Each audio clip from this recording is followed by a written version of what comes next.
जय जगन्नाथ सांग मैंने गुड नॉन केमती अच्छा भल अच्छा ना होप आपण मैंने समस्त बहुत बढ़िया से थे एंजॉय करते। तो आज थी संडे आ सांग को मदर्स डे। तो मो तरफ सबू माँ मान को हापी मदर्स डे।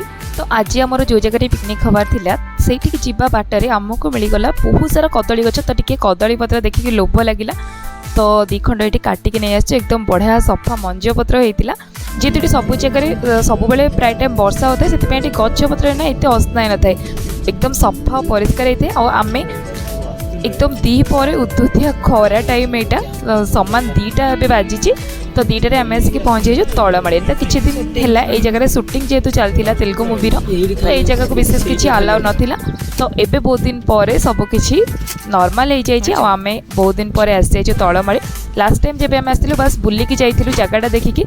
तो आज आमर प्लान होता कि आम ये आसिक लंच करूँ। तो घरे तो सब डाइनिंग पकई खिया हो बट आम आज डाइनिंग को ही उठे नहीं आसु आम डेस्टिनेशन को। तो यहाँ हूँ तलमाड़ी लोकेशनटा देखते चारिपट चारिआडे पूरा पहाड़ बेसी लोक भी नथिले आम गला बेलू जेहतु दीपर टाइमटा पूरा खरा थिला आ जगह बढ़िया थिला। देखते कदली पत्र आसी जाइए रेडी होकिना खाइबापी। तो आम कदली पत्र टी बढ़िया से क्लीन करके पोछा पोछी करदे अलरेडी क्लीन थिला। देन आम कौन कौन ना पानी फाणी छिंचिकिना जमी ट्रेडिशनाली करती बस सेमती कलापर ये आम खाइबा ओपन कराई। तो खाइबारे आमर स्टार्टर आसला चिकेन तंदूरी बा तंदूर चिकेन तापर सांगे आसला मशरूम गोटे आइटम। तो दीटा चक आइटम बहुत ही टेस्टी थिला। आउ एमती भी आम नहीं आसलु कहीं जगह खाइबा पीवा सेमती किसी मिलबनी आपको आणिकी आसापी पड़ो।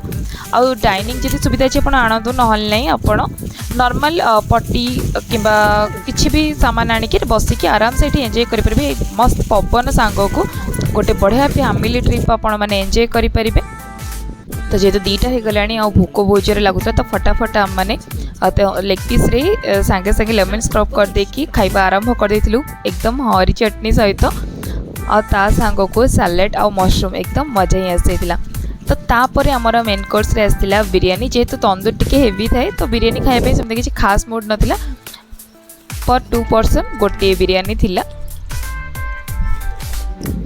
तो सांगरे कोल्ड ड्रिंक्स थिला बिना कोल्ड ड्रिंक्स से तो आमर खाइबा ही उठेनी। तो ये बिरियानी बाढ़ी खिया पिया सरीगला कौन करूँ भाविला आम भाविलु टिके लुडु खेलु। तो समस्ते मिसिकी लुडु खेली एमतीका गोटे सुंदर जगार पहाड़ उपर सांगसाथी मान सहित मिसिकी खाइबा मजा मस्ती करवा गपसप करवा लुडु खेलवा ओह से मजा तो कहले ना सरे।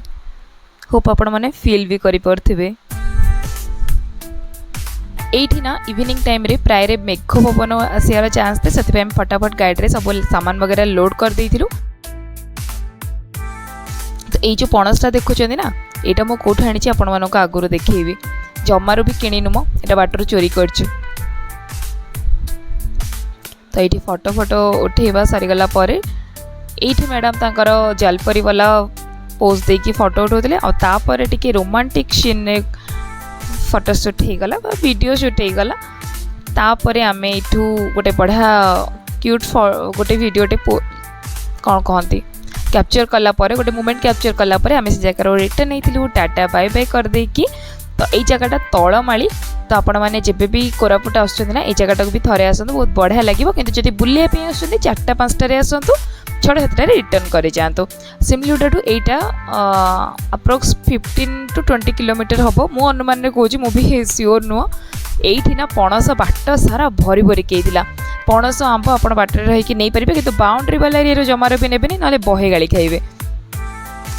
तो पणस तोलीदेला आगक देखुचे आम आउ कौन भी नहीं जमार भी वीडियो स्किप करेंगे। ये देखो स्ट्रॉबेरी। तो स्ट्रॉबेरी चाष एवं जेहतु सीजन सरीगला तो एमती खोला छाड़ी बाउंड्री भांगी भी जाइए। देखो ये स्ट्रॉबेरी होती गचरे अलरेडी सीजन तो सरीगला जो गोटे गोटे थी से पाची जाइए। आम ये टेस्ट भी करूँ बहुत ही बढ़िया था मीठा आमती भी लोकल स्ट्रॉबेरी बहुत ही मीठा थाए। तो स्ट्रॉबेरी खाइला आम यही जगह को टाटा बाय बाय करूँ। एबे चलतु घर को जीवा पुणी देखा नेक्स्ट वीडियो पर्यंत आपण मैंने निजर केयर नियंतु। वीडियो रे नुआ थिले चैनल को सब्सक्राइब करंतु वीडियो को लाइक करंतु आ पाखते बेल आइकन को प्रेस कर नियंतु। से पर्यंत टाटा bye bye see in the next video. Have a good day.